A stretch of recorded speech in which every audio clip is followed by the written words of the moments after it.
All right, so today we're going to talk about how do we do these complicated particle-particle kind of interactions that we've been talking about. How do we worry about what happens when these force-carrying particles exchange? How do we worry about and how do we handle uh, when there's decay and stuff like that? Because if you think back to something uh, like beta decay, when we had a proton turning into a neutron, really ultimately all that was an up quark turning into a down quark, because if you remember, the proton was an up quark, and a down quark, and then the thing that made it a neutron was when it was an up quark and two down quarks. So really, ultimately, that's just a fundamental particle decay occurring there, and we needed a way to come up with this. And it was thought for a long time that it was impossible to do this simply. You could only do this with a whole bunch of real complicated math, and you couldn't simplify this. But then Richard Feynman came along, who had a very, very great talent for taking very complicated things and making them simple. And he developed Feynman diagrams. And as you can see, I've already written a little bit of this out. And these are the three rules. And that's what makes these things so great, is they're extremely simple to do, and you can do a lot with them. And there's only three rules. So if you look up here on the first rule, uh, you can only draw an arrow or a squiggle line. The arrows will represent matter. Those are basically fermions. And then the squiggle line would be bosons, which would be your force-carrying particles. And that's it. There's no other things that can go here. You then can label the arrow or label the squiggle line with whatever kind of particle it happens to be. Like you could label this as an electron or proton, and this could be a W plus or a photon or something like that. And that's it. You can't do anything else. The second rule is that every vertex, that's a place where arrows and squiggles like meet up, where the arrows turn and the squiggles appear. It must have one arrow pointed in, one arrow pointed out, and then a little squiggle line going out of it too. So it's basically a connection between an in arrow, an out arrow, and a squiggle. All right, so something like, arrow, arrow, and then a squiggle coming off of it like that. And then you'd label what these were. Okay? The third rule is there's no disconnected pieces. You can't just, except for like where the particle's coming in from infinity, you can't just have something just randomly go to do nothing. So no disconnected pieces. All right? And that pretty much brings us to it. The only other thing you have to worry about with this is when you're drawing this, you have to be careful and you have to label time in a certain direction. The really two main ways is that time is either labeled this way on the horizontal axis, or time is labeled this way on the vertical axis. And you really have to make sure you label which way it is on your diagram. Don't assume someone knows, because different people have different ways they like to do it. Some like to do time vertically, some like to do it horizontally. And so you always need to let whoever's looking at your diagram know, because as you'll see in a few minutes, that can completely change what your diagram means. And I don't just mean like the order in which stuff happens, it totally changes what is actually meant by your diagram. Okay? So be very careful about that. The other little note about that, so this is our extra little notes here, is be sure to label time. And then the other note is that, and this is why labeling time is important, an arrow pointed in the negative time direction. Negative time direction is an antiparticle. All right? So if you looked at this one, let's say I didn't draw that vertical timeline in, and we just looked at this little example I put here real quick, which we'll talk about more later. But if you look at that, this arrow is pointed along the positive time direction, but this arrow is in the negative time direction. That would mean that this arrow represents a regular particle, regular matter, and this would be an antiparticle, antimatter particle, because it's pointed in the opposite direction of time. Because remember before I talked about in that last little video that antiparticles are sometimes thought of as particles moving backwards through time, and so that's represented by that arrow pointed backwards in time. So let's do a few examples. The best way to get good at this is just to do a few. So for example, here's one that would be two electrons repelling each other. So time would go this way. We'd have an arrow like this. This would be one arrow. And so this is an electron, and this is still an electron. They're both arrows are pointed in the positive time direction. Then we need our little force-carrying particle, all right, our little photon. And then you need the other electron. Sorry, my line's not very straight. The other electron to point in the other direction. Okay? And that right there would be a Feynman diagram. So the way you would read this is you'd start here on the left for time. You have two electrons that are moving toward each other, getting closer, and then suddenly they exchange a force-carrying boson particle. It leaves this guy, repels him this way, and hits this guy and moves him up this way, and then they separate, all going in the direction of time. Okay? We have to be real careful about that because, well, you know, otherwise you kind of change what you're doing. So be sure you're careful about when you draw these that, you know, again, you be sure about your label of time, and you be sure you angle everything right. Because not only can switching your time axis change your picture, but it can also change you know, what's going on there. But even your orientation matters. So let's do another little quick example of some simpler things. So how about this one?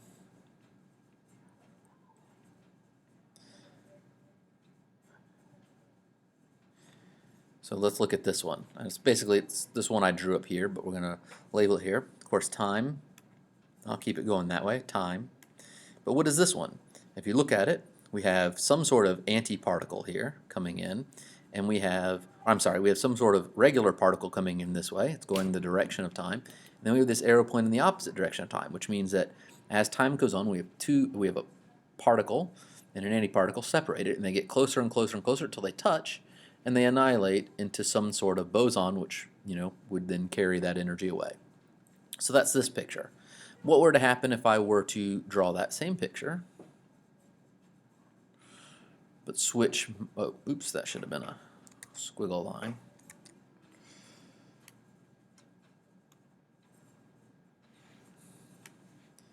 All right, if I drew this same picture, arrow in, arrow out, but this time I said that time was this way. Well, what does this look like? This looks like some sort of antiparticle coming up and then giving off a photon and then repelling out the other way. Okay? It looks like a particle emission rather than a particle annihilation over here. Here's two particles coming together and annihilating, change the direction of time, and it's just a particle coming along emitting another particle, emitting some boson, and then recoiling the opposite way. All right, so the direction of the time matters. And then let's say we always kept time horizontal. All right, so here's our time again. But what if we just changed the orientation? Like, what if I did this? Okay, if I just rotated the same picture. Well, this would then be instead of this picture where it was an antiparticle coming along, arrows pointing the opposite direction of time, and emitting a particle, this would be a regular matter particle coming along as we go left from right, following time. Particle moving along, emits some sort of boson, and then repels the other way. So these two pictures similar, but one's an antiparticle emitting a boson, the other's a regular particle emitting boson. This one was two particles annihilating. So pretty much the same picture in each one, but the only thing I did was change either direction of time or just rotate it, and I get a totally different situation there. You could do another one. This could be you could rotate it this way so that it was pointed like this. So still same picture, just rotated. And on this one, we'll say time is going this way again, time. And so if you look at this one, I mean, think about this. You have a boson coming in and then spontaneously forming into a particle and an antiparticle. then split and move off, which is possible because you can have it's got energy, so it can turn into matter particles. That's just what happens. And then one more quick example here. Let's rotate this one more time because so far I've just been rotating by like 90 degrees. What happens if it's kind of at an angle like this? Something like that. Well, if you look at this one, again, time, we'll put going this way. Always label your time. This is a boson colliding with or running into a fermion and being absorbed and changing its direction. So all of these basic totally different situations, all just using arrows and squiggles and the same arrows and squiggles. So you can do a lot of very complicated stuff. It's just you have to be careful of how you do it. So pay attention to your rules and pay attention to how you orient this. And you do some practice on these and it'll start to make sense. And now, I know what you're thinking. You can do some crazy pictures with this. If you look in your book, you'll see all kinds of crazy ones of these drawn. And pretty much, if you can draw it and not break any of these rules, then you can most likely, you've found something that works. But it's not just this, because you can't just label any particles on here you want. I couldn't label this an electron and then a proton here and then throw this as an electron and then turn this into a neutron or something here, because there's some rules you have to worry about. First and foremost, the first thing you have to do is you have to remember there are conservation laws, and we already had some conservation laws that we have to follow. And you should know all our conservation laws before. They still hold. So you still have to conserve charge. That's a big one when doing these. You have to make sure you conserve charge. So I couldn't have an electron, and then two protons here because I wouldn't conserve charge in this diagram. I would have started off with two negative charges in it with two positive charges. So I couldn't do that. That wouldn't work. I couldn't just label them however I wanted. So when it comes to actually labeling what particles in there, you have to worry about charge. Another thing you have to worry about, which you probably don't have to worry about too much at this level, is you have to conserve other things like momentum. You know, these kind of old things. Momentum has to be conserved when you do this. You don't have to worry about that as much here, but you do when you're actually figuring out what the particles could be. But I don't think you're going to encounter a situation at this level where you have to sit there and try and figure out how much momentum everything had. But just know that you have to conserve momentum, and you also have to conserve energy or mass energy, right? You have to conserve energy. All right, so for all the energy that goes in over here, you have to have the same amount of energy out here if you look at all your parts. So these are just the normal conservatives, all these conservation laws, they still have to be followed. But now we have some new ones. So new ones go specifically for particles. And the first one is you have to conserve what is called a baryon number.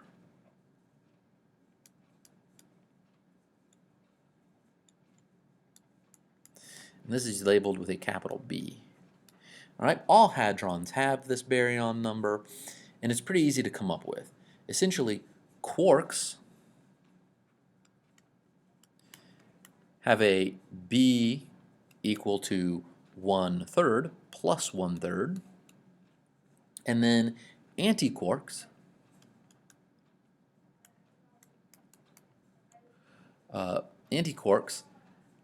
have a B equal to minus 1/3. Okay, and then when you look at anything, the baryons and the mesons that are made up of quarks, baryons, if you look at them, would be made up of three regular quarks, and they would have then, so baryons would have a B equal to 1/3 plus 1/3 plus 1/3, so they'd have a baryon, it would be a +1. Antibaryons, all right, would be 3 antiquarks, and it'd be minus 1/3, minus 1/3, minus 1/3, so -1. And then, if you look at mesons, they have a baryon number equal to 0. So really what you need to remember are these two. All baryons have a +1 and antibaryons have a -1. So this is the important one right here. Okay, I know I went a long way about doing that, But that's how it is. And so it's basically like bookkeeping. So whenever you see a reaction that has baryons involved, um, however many number of regular baryons you have to have that many at the end. However many antibaryons you have to have that many at the end. So this number gets conserved.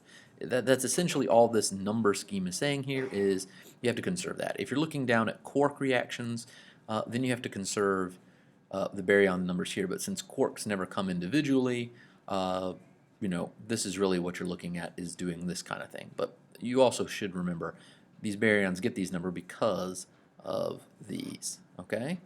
So these 1/3 and minus 1/3.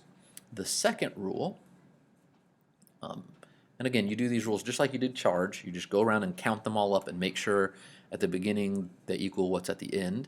So they might give you one of these, like the ones I showed before that was a decay equation, and you have to figure out what the missing part is by saying, all right, well, how much does charge get conserved?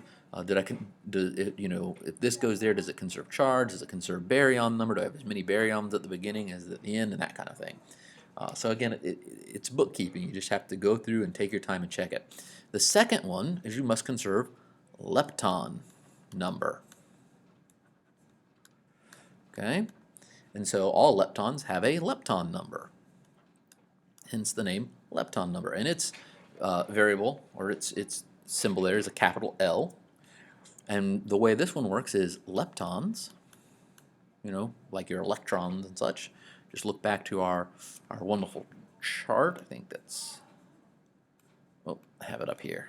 I'll put it up here. That wonderful chart. Look at the leptons. And all leptons have an lepton number equal to +1. All anti-leptons have an L equal to, yep, you guessed it, -1. And then all non-leptons, if it's not a lepton, you could probably guess this one, it's 0. Doesn't count towards the lepton number. So in this one, you're basically counting up, making sure you have the same number of leptons at the beginning as you do at the end, or the same number of anti-leptons at the beginning as at the end. So you have to keep track of lepton number. Third rule for this kind of stuff is that, and this one's again goes along with probably why they named it this, but strange quarks have a strangeness. All right, they have a strangeness, okay, and this strangeness, this is conserved in EM, electromagnetic interaction, so a photon exchange, and the strong force and strong force interactions. So if it's either one of those, if it's a strong force or an electromagnetic interaction, then you have to worry about conserving this. And it turns out, and for some reason they did this, that strange quarks, so strange quarks, they have a strangeness of -1. And then anti-strange quarks,